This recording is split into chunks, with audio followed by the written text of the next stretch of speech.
Hello friends, it's Jack from Cultaholic.com and we have some news today, another big news roundup. We have some news about the return of an injured WWE superstar. We have some news of an indie signing from the world of independent wrestling to WWE, and also we have rumours about why Paige was given the SmackDown GM role. And maybe if we've got time, I'll sneak in a little bit of news as well about the potential next opponent for AJ Styles once he's done dealing with Shinsuke Nakamura or losing to him.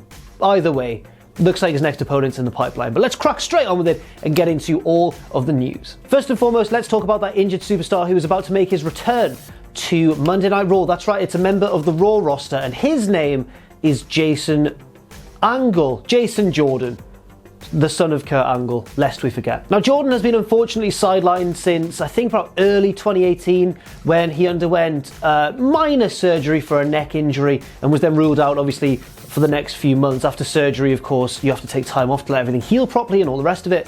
And, you know, we were all like, oh, it's a bit of a shame for Jason Jordan because he seemed on the cusp of that heel turn that he so desperately needed. He was already pretty much a de facto heel, judging by the crowd reactions towards him and his own responses to the crowd reactions as well. He was being the overly enthusiastic, far too keen tag partner of Seth Rollins, costing Seth matches and that sort of thing. The pair won the Raw Tag Team Championships together and then lost them in a match where Jordan was basically injured, but in real life injured, so just sat out of most of the match on the outside, and Rollins lost the belts to The Bar. It was almost like a handicap match, really. Jordan did very little indeed. But now, according to PW Insider, Jordan is all set for a return, and it could be as soon as next week's edition of Monday Night Raw. I'd be really interested to see what they do when they bring Jordan back. It was really bad timing for Rollins, especially. First of all, his tag partner Dean Ambrose was injured, then he got shuffle shuttled into that program with Jordan, then he was injured, then Rollins was kind of cast out into the wilderness and finally found his feet in the Intercontinental Championship scene.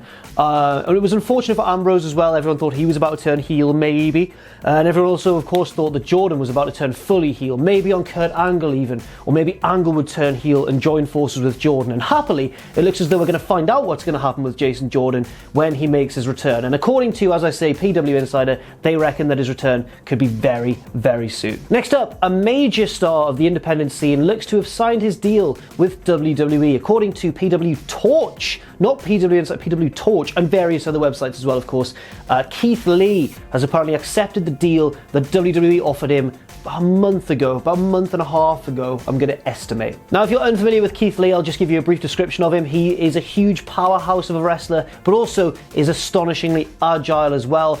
That's not his only strength in the ring. He is one of the best guys in the business at facial expressions and projecting his own charisma into a match. And he's really lovable as a baby face. He's quite cocky, but at the same time, you can't argue with him because he's so massive. And that kind of gets across well, especially when he comes up against a heel who really needs their comeuppance. You want to send Keith Lee in against them. Equally as well, I've not seen too much of him as a heel, but I imagine he's a terrifying prospect on that side of the spectrum as well. There's no word yet on how Keith Lee will make his debut, but I strongly suspect that it'll be as a member of the NXT roster, or basically, these days, Ring of Honor 2. There's just so many strong indie guys in the NXT roster at the moment, and there's numerous excellent matchups for Keith Lee to take part in. Also, I don't think it'll be too long until we see him on the main roster, but then we've seen some guys stay in NXT for quite a long while, longer than we may have expected them to stay in NXT for. Guys like Finn Balor, for example, who many would have even seen as the sort of superstar who could entirely skip NXT and go straight to the main roster. I think that about Keith Lee. I think he could go straight onto the main roster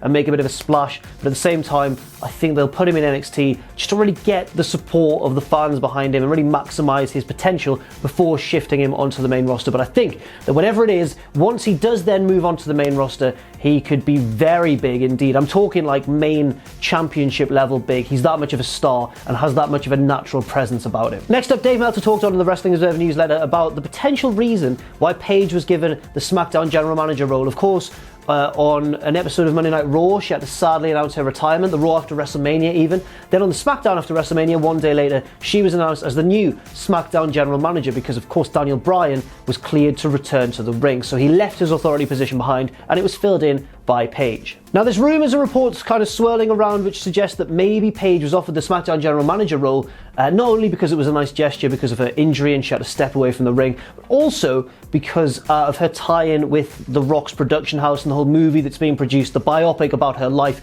fighting with my family. Apparently, that is being co-produced by The Rock's production company and WWE Films as well, which I didn't actually know. I thought it was like solely a project by The Rock, but I guess WWE have already ramped up their promotion of the movie in recent months, and that would explain it, I guess.